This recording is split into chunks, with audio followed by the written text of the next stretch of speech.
Welcome to Brainish English Stories. Once there was a very rich trader.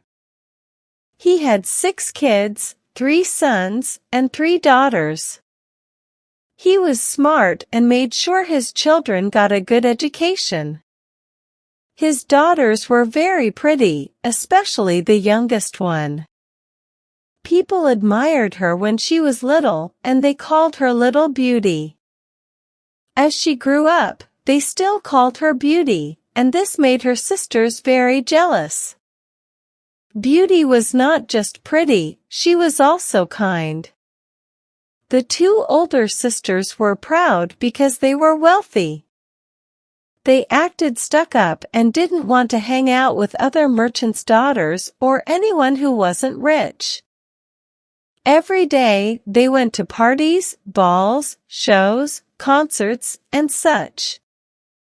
They made fun of their youngest sister, Beauty, because she spent a lot of time reading good books. It was known that they would inherit a lot of money, and many important merchants wanted to marry them. But the 2 older sisters said they would only marry a duke or an earl. Beauty was polite to those who wanted to marry her and said she was too young to wed, choosing to stay with her father for a few more years. Suddenly, the trader lost all his money, except for a small house far away from the city. He told his children, with tears in his eyes, that they had to go there and work to support themselves.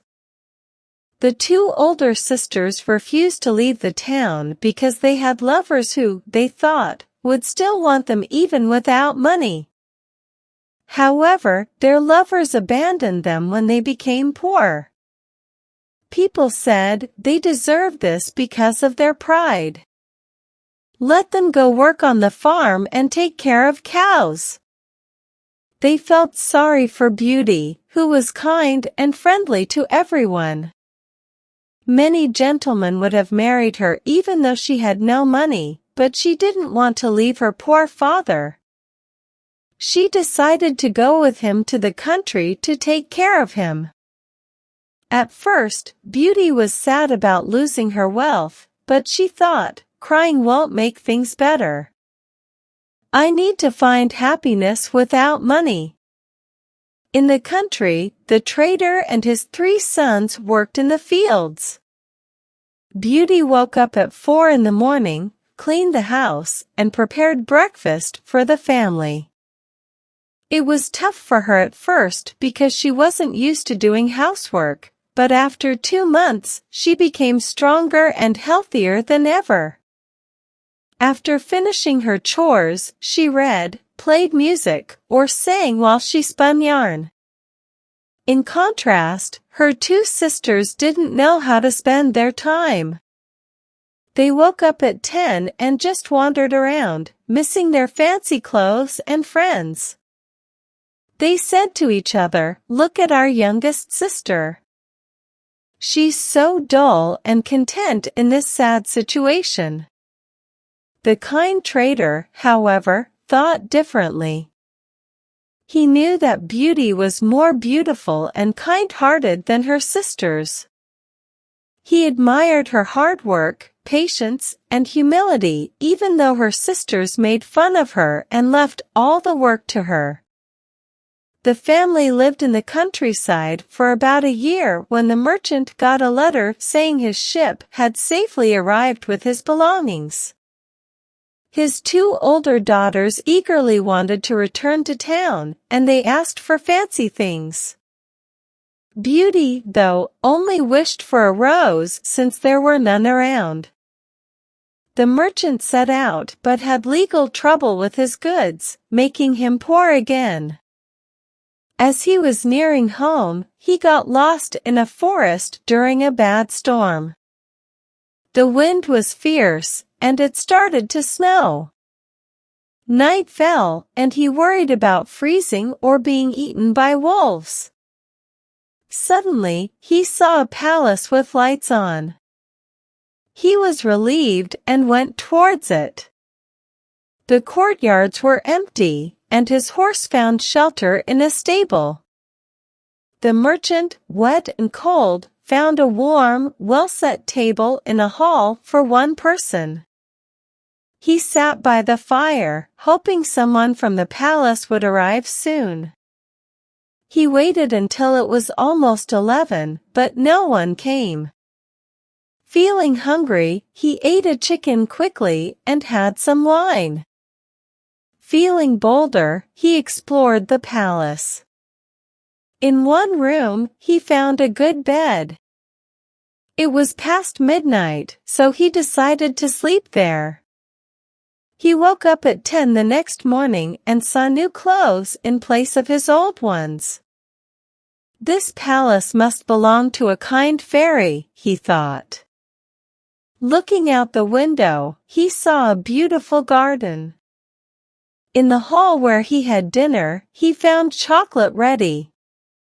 He thanked the fairy and drank it. Then he went to find his horse. While walking through a rose-covered area, he remembered Beauty's request for a rose and picked one.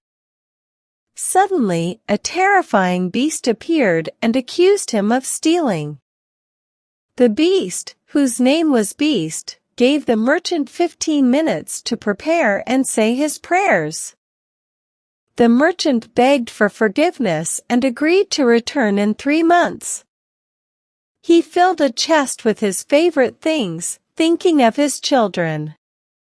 He returned to the bedroom, where he found lots of gold pieces. He filled the chest as Beast had told him, locked it, and took his horse from the stable.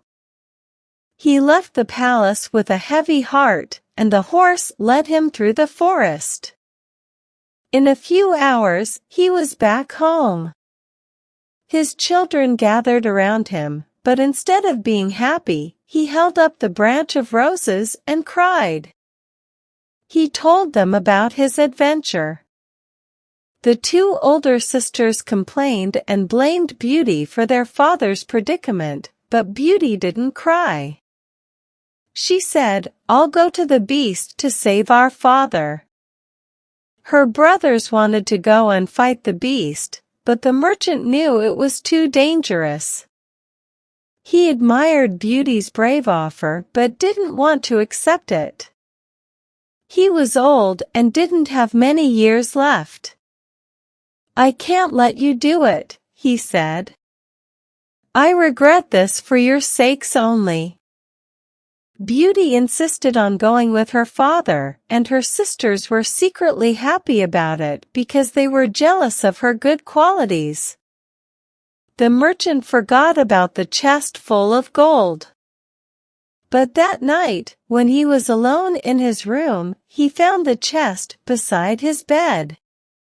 He decided not to tell his children about it because he didn't want them to go back to town, but he confided in Beauty. She told him that 2 gentlemen had come and proposed to her sisters, and she asked him to consent to their marriage and give them some of the gold. Beauty was so kind that she forgave her sisters for their unkindness.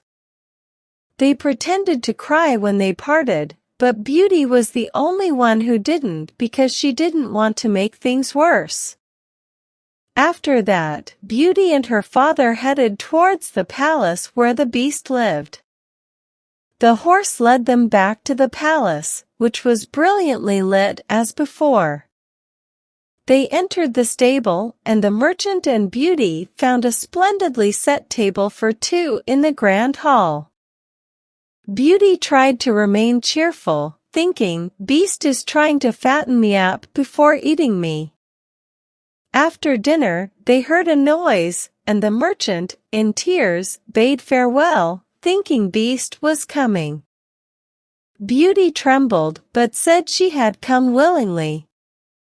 Beast thanked her and told her father to leave the next morning. Beauty and her father said their farewells. Once her father left, Beauty sat in the hall, crying, but she resolved to be brave. She explored the castle and found a room with a library, a harpsichord, and music books. She also discovered a book with a welcoming message promising swift obedience to her wishes. Beauty saw her home in a magic mirror and her father's arrival, along with her sister's joy at her absence. This glimpse left her anxious about Beast's intentions. At noon, she had lunch and enjoyed unseen music. At dinner, Beast asked to watch her eat, and she agreed, though she found him ugly but kind-hearted. Beauty felt pity for Beast, and they had supper. He asked her to be his wife, but she hesitated before saying no. This made Beast sigh and hiss, but he eventually left the room. Alone, Beauty thought it was a shame that someone so kind was so ugly. Beauty spent 3 happy months in the palace. Every evening, Beast visited her during supper, talking sensibly but not humorously. Beauty grew accustomed to his deformity and even looked forward to his visits, as he came every evening at 9. The only thing that bothered her was his nightly marriage proposal. One day, she told Beast that she couldn't marry him, but she valued their friendship. Beast accepted her answer, expressing his love for her and his happiness that she would stay. However, she wished to visit her father, who she had seen in her mirror, pining for her. Beast agreed to let her go for a week and promised to send her to her father. The next morning, Beauty found herself at her father's house. She rang a bell, and the maid was shocked to see her. Her father was overjoyed to see her and held her for a long time. Beauty worried about not having any clothes, but the maid found a trunk filled with beautiful gowns. Beauty intended to give some to her sisters, and as she mentioned this, the trunk vanished. Her father explained that Beast wanted her to keep them, and the trunk reappeared. Beauty dressed herself and her sisters, along with their husbands, were summoned. However, her sisters were unhappy in their marriages. The elder's husband was extremely handsome but narcissistic, and the younger's husband, though witty, used his wit to torment others, especially his wife. The sisters couldn't hide their envy when they saw Beauty looking like a princess, even more beautiful than before. They went to the garden to cry, and out of jealousy, they decided to try to keep Beauty beyond a week, hoping to enrage Beast into devouring her. To achieve this, they showed Beauty great kindness, making her so happy that she promised to stay another week. During her time at her father's, Beauty couldn't help but think about the misery she might be causing poor Beast, whom she loved. On the 10th night, she had a dream where she saw Beast lying in the palace garden, dying and reproaching her for her ingratitude. Beauty woke in tears, realizing that her decision had been unkind. She recognized Beast's kindness and good heart, his virtues that mattered more than his appearance and intelligence. She decided to return to him. That night, she left her ring on the table and fell asleep. The next morning, she woke in the Beast's palace, feeling overjoyed. She dressed in her finest attire to please him and eagerly awaited his evening visit. However, as the clock struck 9, Beast didn't appear. Beauty thought Beast had died, and she was very sad. She looked everywhere but couldn't find him. She remembered her dream and rushed to the garden's canal, where she found Beast lying there. She poured water on him, and he woke up. Beast told Beauty that he was ready to starve himself because he thought she had abandoned him. But when he saw her again, he was happy. Beauty realized she loved him and promised to marry him. Suddenly, the palace lit up with lights, fireworks, and music.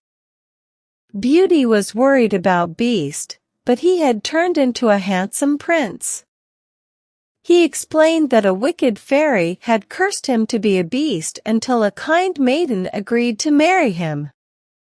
Beauty was the only one to do so, and he thanked her. They returned to the castle, where Beauty found her family. A fairy, who had appeared in Beauty's dream, spoke to them. Beauty's sisters, who were envious and cruel, were turned into statues and forced to watch Beauty's happiness. The fairy warned them that they could only return to their true selves when they admitted their faults. Beauty and the prince lived happily ever after.